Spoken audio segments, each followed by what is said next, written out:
Nabi Muhammad SAW dan Abu Bakar As-Siddiq. Langsung saja pada pembahasan. Yang pertama, penulisan Al-Quran pada masa Nabi Muhammad SAW. Sejarah telah mencatat bahwa pada masa awal kehadiran agama Islam, bangsa Arab sebagai tempat yang telah diturunkannya Al-Quran tergolong ke dalam bangsa yang tidak dapat membaca atau buta huruf. Sangat sedikit di antara mereka yang pandai membaca dan menulis. Mereka belum mengenal kertas seperti kertas yang dikenal pada masa saat ini. Bahkan Nabi Muhammad SAW sendiri dikenal dengan Nabi yang ummi atau Nabi yang buta huruf, tidak dapat membaca dan menulis.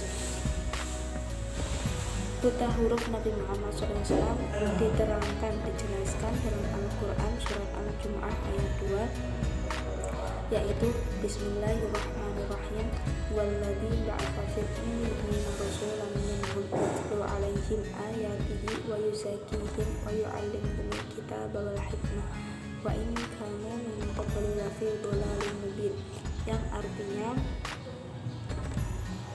dialah Allah yang mengutus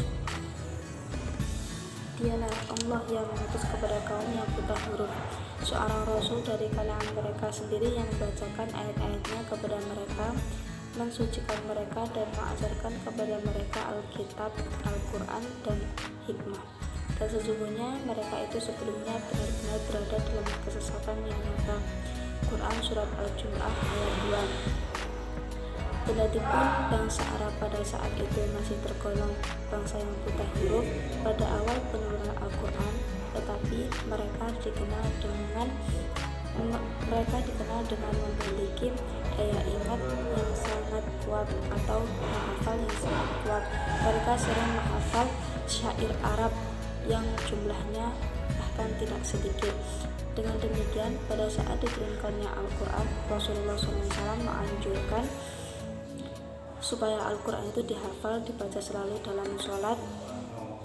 Sedangkan untuk penulisan Al-Quran, Rasulullah SAW mengangkat beberapa orang sahabat, di antara mereka Abu Bakar As-Siddiq, Umar bin Khattab, Utsman bin Affan, Ali bin Abi Thalib, Zaid bin Sabit, Ubay bin Ka'ab, dan para beberapa sahabat lainnya.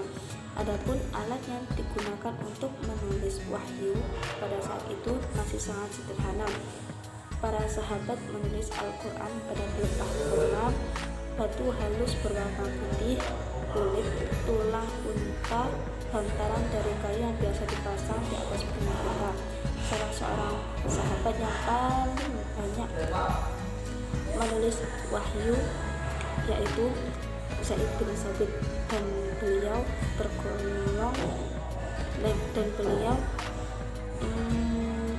dan juga ia terlibat dalam pengumpulan dan pembukuan Al-Quran masing-masing di masa Abu Bakar dan Utsman bin Affan.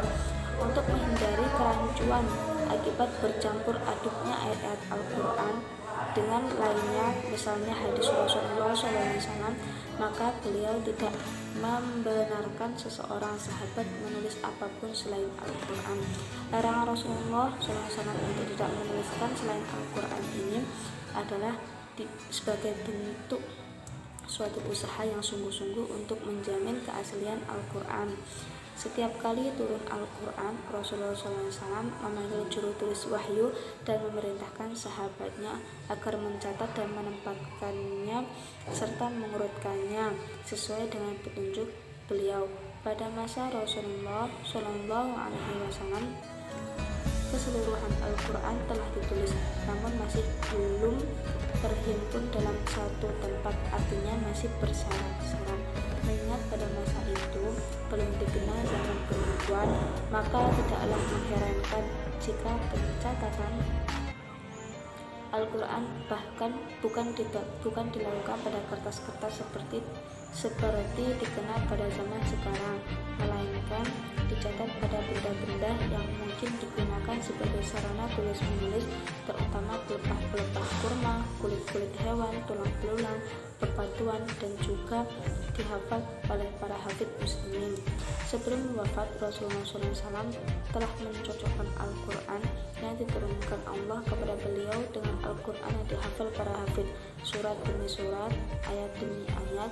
Maka Al-Quran yang dihafal para hafid itu merupakan duplikat Al-Quran yang dihafal oleh Rasulullah SAW.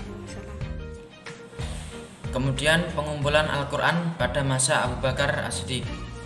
Setelah Rasulullah SAW wafat, para sahabat baik dari kalangan Ansor maupun Muhajirin sepakat mengangkat Abu Bakar As-Siddiq sebagai khalifah bagi kaum muslimin. Pada masa awal pemerintahannya, banyak di antara orang-orang Islam yang belum kuat imannya, terutama di Yaman. Banyak di antara mereka yang menjadi murtad dari agamanya, dan banyak pula yang menolak membayar zakat.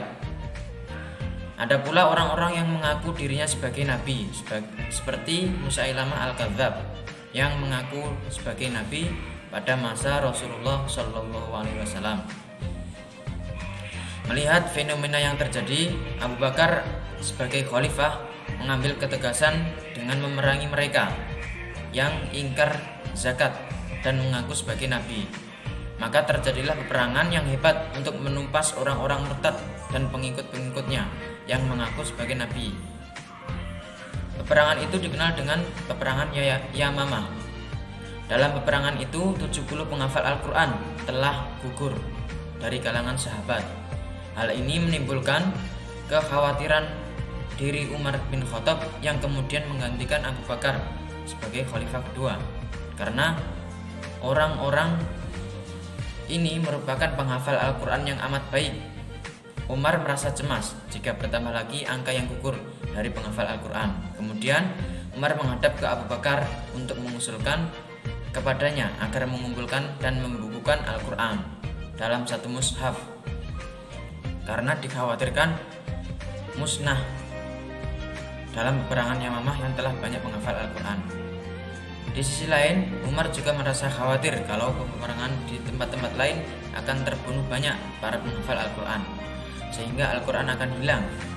Pada awalnya, Abu Bakar menolak usul Umar untuk mengumpulkan dan membukukan Al-Quran, karena hal ini tidak dilakukan oleh Rasulullah SAW. Walaupun demikian, Umar tetap membujuk Abu Bakar, hingga akhirnya Allah Subhanahu wa ta'ala membukakan hati Abu Bakar untuk menerima usulan dari Umar untuk mengumpulkan dan membukukan Al-Quran. Kemudian Abu Bakar meminta kepada Zaid bin Thabit, mengingat kedudukannya dalam qiraat, penulisan dan pemahaman, serta kecerdasannya dalam pembacaan Al-Quran. Abu Bakar menceritakan kepadanya kekhawatiran Umar dan usulan Umar kepada Zaid. Pada mulanya, Zaid menolak seperti halnya Abu Bakar sebelumnya. Bahkan ia mengungkapkan bahwa pekerjaan itu sangatlah berat, dengan mengatakan, seandainya aku diperintahkan untuk memindahkan sebuah bukit, maka hal itu tidak lebih berat bagiku daripada mengumpulkan Al-Quran yang engkau perintahkan. Keduanya kemudian bertukar pendapat, sampai akhirnya Zaid bin Thabit dapat menerima dengan lapang dada permintaan penulisan Al-Quran tersebut.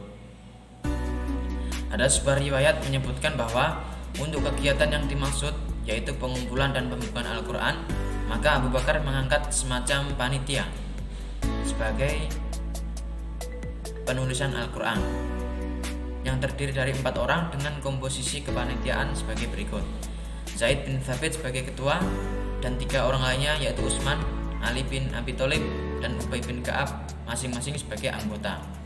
Panitia penghimpun yang semuanya penghafal Al-Quran dan penulisan Al-Quran termasyhur.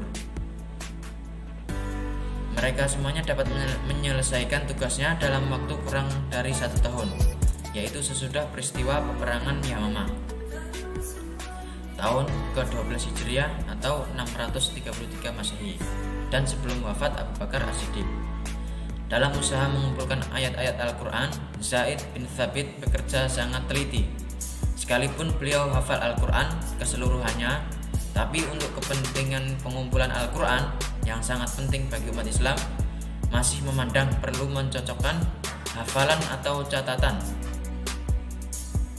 sahabat-sahabat yang lain dengan menghadirkan beberapa orang saksi. Dengan selesainya pengumpulan ayat-ayat Al-Quran dalam satu mushaf dengan urutan-urutan yang telah ditetapkan oleh Rasulullah Shallallahu Alaihi Wasallam, Zaid bin Thabit kemudian menyerahkannya kepada Abu Bakar sebagai khalifah pada saat itu. Mushaf ini tetap dipegang Khalifah Abu Bakar hingga akhir hayatnya, kemudian dipindahkan ke rumah Umar bin Khattab selama pemerintahannya. Sesudah beliau wafat, mushaf itu dipindahkan ke rumah Hafsah, putri Umar, dan juga sebagai istri Rasulullah Shallallahu Alaihi Wasallam sampai masa pembukuan di masa Khalifah Utsman bin Affan. Mushaf itu tidak diserahkan kepada Khalifah sesudah Umar. Alasannya adalah sebelum wafat, Umar memberikan kesempatan kepada 6 orang sahabat, diantaranya Ali bin Abi Thalib, untuk bermusyawarah memilih seorang di antara mereka menjadi khalifah. Kalau Umar memberikan mushaf yang ada padanya kepada salah seorang di antara ke-6 sahabat itu, ia khawatir dipahami sebagai dukungan kepada sahabat-sahabat yang memegang mushaf. Padahal Umar ingin memberikan kebebasan kepada para sahabat untuk memilih salah seorang dari mereka menjadi khalifah. Kemudian perbedaan pengumpulan Al-Quran pada masa Rasulullah Shallallahu Alaihi Wasallam dan Abu Bakar As-Siddiq. Pengumpulan Al-Quran pada masa Rasulullah Shallallahu Alaihi Wasallam. Bila ayat turun, beliau memerintahkan mereka, para sahabat, untuk menuliskannya dan menunjukkan tempat ayat tersebut dalam surat, sehingga penulisan pada lembaran itu membantu penghafalan di dalam hati para hufat. Selanjutnya, para sahabat menuliskan Al-Quran yang turun di atas kemauan sendiri tanpa diperintah oleh Nabi Shallallahu Alaihi Wasallam. Mereka menuliskannya pada pelepah kurma, lempengan batu, daun lontar, kulit atau batang kayu, serta potongan tulang-tulang binatang. Selanjutnya, Rasulullah wafat di saat Al-Quran telah dihafal dan tertuliskan dalam mushaf dengan susunan seperti disebutkan di atas. Ayat-ayat dan surat-surat dipisahkan atau ditertibkan ayat-ayatnya saja, dan setiap surat berbeda dalam satu lembaran secara terpisah dan dalam bentuk 7 huruf. Tetapi Al-Quran belum dikumpulkan dalam satu mushaf yang menyeluruh atau lengkap. Susunan atau tertib penulisan Al-Quran tidak tertib menurut nuzulnya, tetapi setiap ayat yang diturunkan dituliskan di tempat penulisan sesuai dengan petunjuk Nabi Muhammad SAW. Beliau menjelaskan bahwa ayat berikut harus diletakkan di surat berikut. Kemudian pengumpulan Al-Quran di masa Nabi ini dinamakan penghafalan dan pembukuan yang pertama. Selanjutnya, pengumpulan Al-Quran pada masa Abu Bakar As-Siddiq. Motif Abu Bakar dalam pengumpulan Al-Quran adalah adanya usul dari Umar bin Khattab karena kekhawatiran beliau akan hilangnya Al-Quran karena banyaknya para hufaz yang gugur dalam peperangan Yamamah yang banyak menelan korban dari para qori dan penghafal Al-Quran. Selanjutnya, pengumpulan Al-Quran yang dilakukan Abu Bakar adalah memindahkan semua tulisan atau catatan Al-Quran yang semula bertebaran di kulit-kulit binatang, tulang belulang, dan pelepah kurma, kemudian dikumpulkan dalam satu mushaf dengan ayat-ayat dan surat-surat yang tersusun serta terbatas pada bacaan yang tidak dimansukh dan mencakup ke-7 huruf sebagaimana ketika Al-Quran itu diturunkan. Abu Bakar memerintahkan agar catatan-catatan tersebut dikumpulkan dalam satu mushaf dengan ayat-ayat dan surat yang tersusun.